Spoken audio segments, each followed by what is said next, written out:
Mon beau-frère a levé son verre et s'est vanté en disant qu'il allait faire une opération d'achat-revente avec la maison de vacances familiale en Normandie et qu'il allait se faire un profit facile. Alors j'ai juste souri car il ne savait pas que j'avais discrètement racheté cette maison il y a des années et il ne savait pas non plus que l'entrepreneur qui attendait dehors était furieux.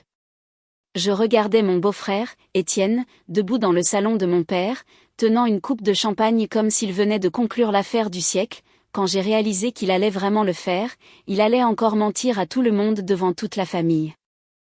Une grande annonce pour tout le monde, a dit Étienne avec ce sourire travaillé qui s'étalait sur son visage. La pièce s'est tue, ma sœur Léa a touché son bras, rayonnante comme s'il venait de la demander en mariage une seconde fois, et il a poursuivi en disant qu'il rénovait la maison de plage familiale, que les permis de construire étaient approuvés, que les travaux étaient presque terminés et qu'il devrait dégager un solide bénéfice d'ici le printemps.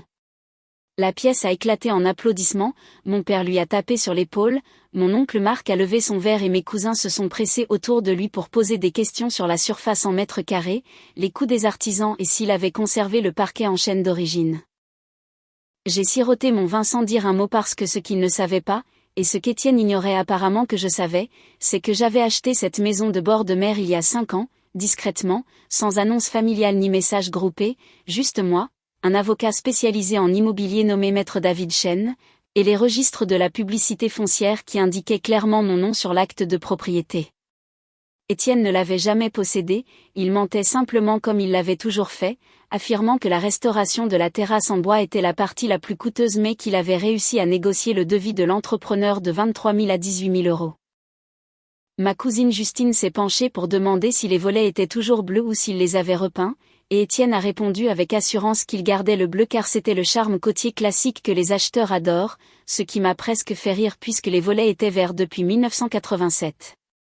Ma sœur lui pressait le bras en disant qu'il travaillait tellement dur sur ce projet les week-ends et les soirs qu'elle le voyait à peine, ce à quoi mon père a répondu d'un ton approbateur qu'un bon investissement demandait des sacrifices et qu'Étienne était un homme bien d'avoir pris les choses en main.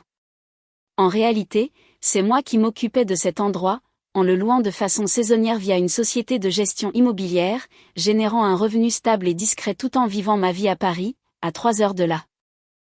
Cette maison appartenait à ma grand-mère, à son décès, aucun de mes frères et sœurs ne voulait s'en occuper à cause de l'entretien, des souvenirs trop lourds et de l'éloignement de leur vie de banlieue chic à Versailles, alors quand j'avais proposé de racheter la part de la succession, mon frère Hugo m'avait dit de la prendre pour avoir une chose de moins à gérer. J'avais payé le prix du marché à la succession, géré toute la paperasse avec le notaire en 6 semaines, et je n'en avais pas fait tout un placard, ce n'est pas ma façon de fonctionner. Apparemment, Étienne avait vu une opportunité dans mon silence et quand mon oncle lui a demandé quand il comptait la mettre en vente, il a répondu avec confiance qu'en mars le marché printanier serait idéal pour les propriétés de la côte et qu'il visait un prix de 650 000 euros, parlant au pluriel comme s'il avait des associés ou le moindre droit sur le bien. Mon téléphone a vibré, c'était un SMS d'un numéro inconnu demandant si j'étais Damien Morel, le propriétaire du 847 allée des Mouettes, alors je me suis éclipsé dans la cuisine pour répondre et j'ai découvert qu'un certain Marc Rivière voulait me parler d'Étienne Chevalier. Mon cœur a sombré quand il m'a écrit qu'Étienne l'avait engagé pour rénover ma propriété en prétendant en être le propriétaire, qu'il travaillait dessus depuis 3 semaines, qu'Étienne lui devait 15 000 euros et ne répondait plus à ses appels. J'ai relu le message 3 fois avant de lui demander s'il était sur place, ce à quoi il a répondu qu'il était en ville mais pouvait me voir le lendemain matin, tout en me demandant si je confirmais qu'Étienne n'était pas le propriétaire. Je lui ai dit la vérité, qu'il ne l'avait jamais possédé, et il m'a envoyé des photos des travaux, des rambardes de terrasse à moitié installées, des sanitaires arrachés dans des cartons, du plâtre frais sur les murs, bref, des changements que je n'avais jamais autorisés. Puis il m'a envoyé le contrat avec la signature d'Étienne, mon adresse, et de faux numéros de permis de construire que je savais falsifier puisque j'avais vérifié le cadastre 2 mois plus tôt pour mes impôts fonciers. Étienne avait embauché un artisan pour travailler sur une maison qui ne lui appartenait pas en utilisant des faux documents, et maintenant cet artisan se retrouvait avec 3 semaines de main-d'œuvre et de matériaux impayés. J'ai regardé dans le salon où Étienne continuait de faire la cour, mentant et convainquant ma famille qu'il était un génie de l'immobilier, puis j'ai tapé soigneusement un message à Monsieur Rivière lui confirmant que j'étais le propriétaire légal, qu'Étienne l'avait escroqué et qu'il devrait contacter la police.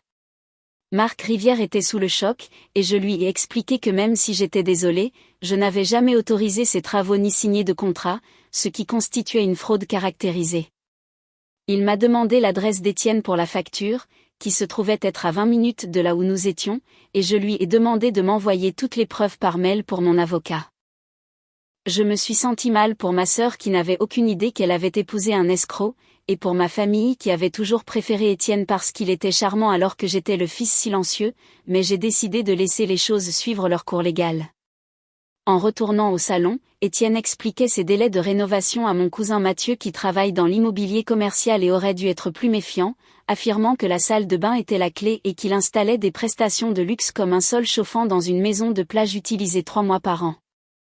Mon père m'a interpellé pour que je parle à Étienne d'un investissement que j'avais regardé à Nantes, et je me suis approché d'Étienne en lui demandant plaisamment comment se passaient les travaux, ce à quoi il a répondu sans hésiter que son entrepreneur, un certain Marc Rivière, était solide et en avance sur le planning.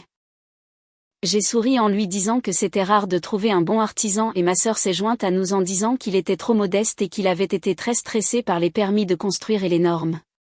Quand j'ai demandé quel permis il avait déposé exactement, Étienne a semblé déstabilisé, bredouillant qu'il s'agissait des permis standards pour l'électricité et la plomberie, et quand j'ai mentionné que la mairie exigeait normalement une déclaration préalable pour le remplacement de la terrasse, son sourire s'est crispé.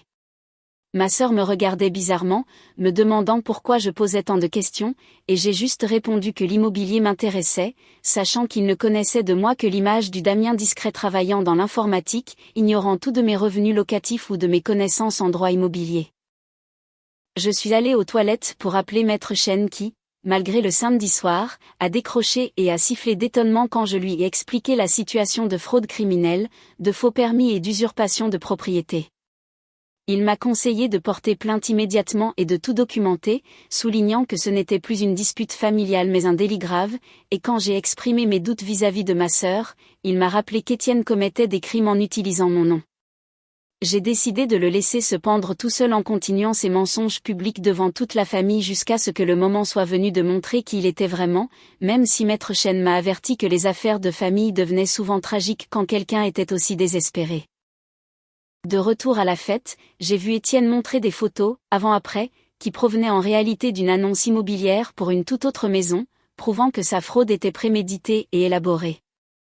Personne ne m'a demandé comment j'allais ou si j'étais allé à la maison de Normandie récemment, j'étais invisible comme d'habitude, ce qui était exactement ma force à ce moment-là. 2 jours plus tard, j'ai rencontré Marc Rivière dans un café, il avait l'air épuisé et m'a expliqué qu'Étienne l'avait approché via un site d'annonce en prétendant avoir hérité de la maison mais que l'acte était encore au nom de la succession de sa grand-mère, utilisant la mort de la mienne pour légitimer son arnaque. Quand je lui ai montré mon titre de propriété datant de 5 ans et que nous avons vérifié les faux permis sur mon ordinateur, Marc a réalisé l'ampleur de la tromperie et a décidé de porter plainte lui aussi. Le soir même, j'ai appelé ma sœur pour lui demander de me voir seule à seule dans un café le lendemain, et bien qu'elle ait pensé que j'étais simplement blessée d'avoir été mis à l'écart du projet de maison, elle a accepté. Quand je lui ai montré l'acte de propriété, les relevés de taxes foncières et les messages de l'entrepreneur, son visage est devenu livide, elle ne comprenait pas pourquoi Étienne lui avait menti en disant que le transfert de la succession était complexe. Elle a commencé à trembler en réalisant qu'il avait engagé quelqu'un pour détruire une maison qui ne lui appartenait pas et qu'il devait 15 000 € à un artisan alors qu'il prétendait que tout était en règle. Je lui ai expliqué que j'avais attendu d'avoir toutes les preuves avant de lui parler et elle s'est effondrée en larmes, se demandant sur quoi d'autre il lui avait menti, se rappelant soudain qu'il avait prétendu avoir eu une promotion et une augmentation de salaire dont elle n'avait jamais vu la couleur. Je lui ai conseillé de prendre un avocat pour protéger ses finances et ses 2 enfants, car une enquête de police était en cours et l'artisan allait sûrement poursuivre Étienne en justice. Elle m'a demandé pourquoi je n'avais rien dit à la fête, et je lui ai répondu que je voulais qu'elle l'apprenne par moi d'abord et non par la police, ce pourquoi elle m'a remercié tout en s'excusant de ne pas avoir fait attention à moi pendant toutes ces années. J'ai déposé plainte et une inspectrice de la brigade financière, Madame A, a pris mon dossier très au sérieux, me confirmant que c'était une fraude manifeste et qu'ils allaient perquisitionner le domicile d'Étienne. Quelques jours plus tard, mon père m'a appelé en hurlant, ne comprenant rien aux pleurs de Léa, et quand je lui ai froidement expliqué la vérité sur la maison et les crimes d'Étienne, il y a eu un long silence pesant. Il m'a reproché de ne pas l'avoir exposé immédiatement pour lui éviter l'humiliation devant tout le monde, mais j'ai répondu que j'avais protégé ma sœur en gérant cela de la bonne manière. La perquisition a révélé qu'Étienne était criblé de dettes de cartes de crédit à hauteur de 48 000 € et qu'il avait même préparé des dossiers de prêt hypothécaire en imitant ma signature pour emprunter de l'argent sur ma maison. Léa m'a appelé, la voix éteinte, pour me dire qu'elle demandait la séparation légale pour protéger ses enfants, dévastée d'avoir vécu avec un inconnu pendant 6 ans, tandis que le reste de la famille pensait qu'elle était complice, ce que j'ai immédiatement démenti. Étienne a été arrêté le vendredi suivant pour fraude, faux et usage de faux, et tentative de vol, avec une caution fixée à 50 000 € qu'il était incapable de payer. Lors de l'audience de mise en détention, j'ai vu Étienne, brisé, en tenue de détenu, alors que le procureur détaillait son plan machiavélique pour voler ma propriété, et le juge a refusé sa remise en liberté en soulignant le caractère prémédité de ses actes. À la sortie du tribunal, Léa m'attendait, épuisée mais soulagée, et nous avons discuté de la suite pour la maison. J'ai décidé de payer Marc Rivière pour qu'il termine les travaux puisque la maison en avait besoin, et il a accepté de le faire au prix coûtant car il se sentait coupable d'avoir été dupé. Mon père a fini par m'appeler pour s'excuser, admettant qu'il avait ignoré mon intégrité parce que j'étais discret et qu'il avait cru Étienne parce qu'il parlait fort, et il m'a invité à dîner seul avec ma mère pour renouer les liens.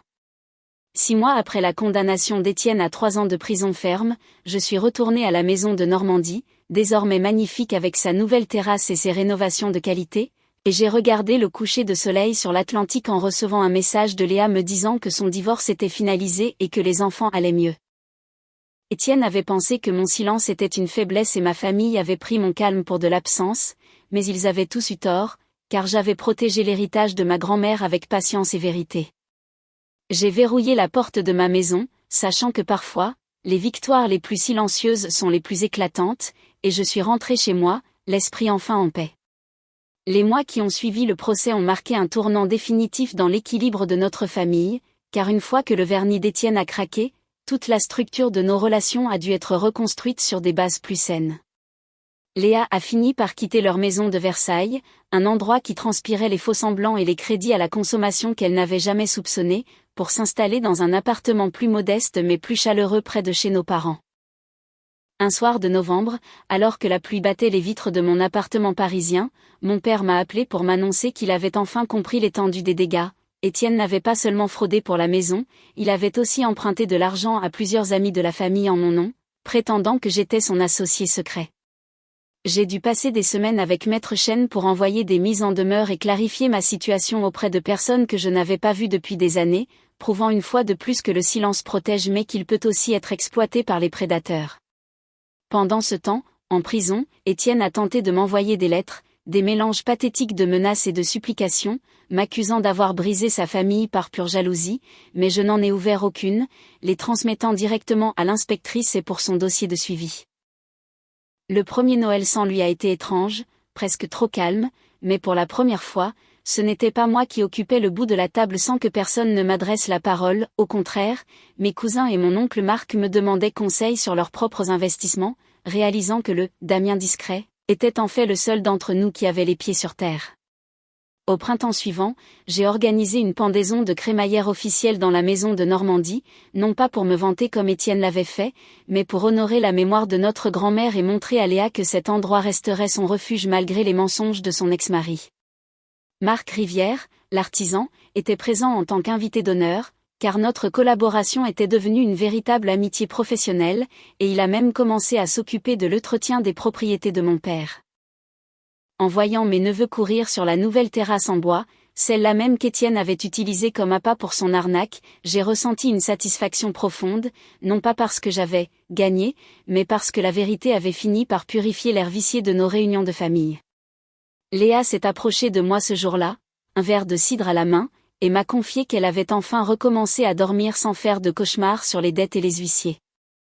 Elle m'a demandé si je comptais un jour acheter une autre propriété, et j'ai juste souri en regardant l'horizon, sachant que j'avais déjà quelques dossiers en cours sur des appartements à rénover dans le centre de Rouen, mais que cette fois, je n'aurais plus besoin de me cacher pour être respectée.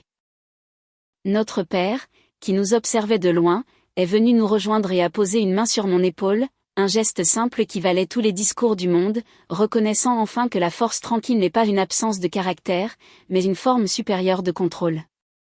La maison de plage est redevenue ce qu'elle aurait dû rester, un lieu de paix, loin des ambitions toxiques et des sourires de façade, et j'ai réalisé que mon invisibilité passée n'était pas une malédiction, mais le bouclier qui m'avait permis de construire une vie solide alors que tout autour de moi s'effondrait.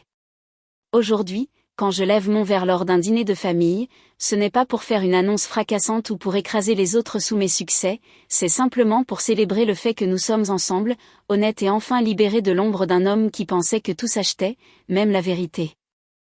Étienne finira par sortir de prison, mais il trouvera une famille qui ne lui ressemble plus, une famille qui a appris que la valeur d'un homme ne se mesure pas à l'éclat de ses paroles, mais à la solidité de ses actes et à la clarté de sa conscience. Je suis Damien Morel, le fils, le frère, le propriétaire, et je ne serai plus jamais invisible pour ceux qui comptent vraiment. 3 ans ont passé comme un souffle et le jour est enfin arrivé où Étienne a fini de purger sa peine, mais l'homme qui a franchi les portes de la maison d'arrêt d'Évreux n'avait plus rien du gendre idéal à la mâchoire carrée et aux costumes impeccables qu'il arborait fièrement lors de ce fameux anniversaire. Il a tenté, dès sa sortie, de reprendre contact avec Léa, lui envoyant des messages fleuves où il jurait d'avoir changé, clamant qu'il avait été victime d'un système injuste et que sa seule erreur avait été de vouloir offrir une vie de rêve à sa famille, mais Léa n'était plus la femme crédule et effacée qu'il avait connue. Entre-temps, elle avait repris ses études et travaillait désormais comme gestionnaire de patrimoine dans un grand cabinet à Rouen, une ironie du sort qui lui permettait de déceler les manipulateurs à des kilomètres, et elle avait obtenu que le divorce soit prononcé à ses torts exclusifs avec une interdiction formelle pour lui d'approcher les enfants sans surveillance. Étienne a pourtant essayé une dernière manœuvre désespérée en se présentant un samedi après-midi à la maison de Normandie, pensant sans doute que mon absence lui permettrait de s'installer ou de réclamer une sorte de compensation pour les travaux qu'il avait initiés avec l'argent de Marc Rivière. Je l'ai trouvé assis sur les marches de la terrasse, celle-là même qu'il avait tenté de voler, l'air hagard et les vêtements élimés, et quand il m'a vu arriver, il a essayé de retrouver son assurance d'autrefois en me disant que cette maison était maudite et que je lui devais bien une part du profit puisque c'était son idée de la rénover. Je ne me suis pas énervé, je n'ai pas élevé la voix, j'ai simplement sorti de ma sacoche le document de l'huissier attestant qu'il me devait toujours près de 60 000 € de dommages et intérêts et de frais de procédure, une dette qu'il traînerait comme un boulet pour le reste de sa vie active. Je lui ai expliqué froidement que s'il ne quittait pas la propriété dans les 5 minutes, j'appellerais la gendarmerie pour violation de domicile et rupture de conditionnel, et j'ai vu dans ses yeux l'étincelle de l'escroc s'éteindre pour laisser place à une peur primaire. Il est parti sans un mot, disparaissant sur le chemin côtier, et ce fut la dernière fois que l'un d'entre nous entendit parler de lui, certaines rumeurs disant qu'il était parti tenter sa chance dans le sud sous une fausse identité, mais pour notre famille, il était devenu un fantôme, une leçon coûteuse sur la vanité. Mon père, dont la santé commençait à décliner, a pris l'habitude de venir passer ses étés avec moi dans cette maison, et nous passions de longues heures sur la terrasse à regarder les voiliers au large, discutant de tout et de rien sans jamais plus mentionner le nom de celui qui avait failli tout détruire.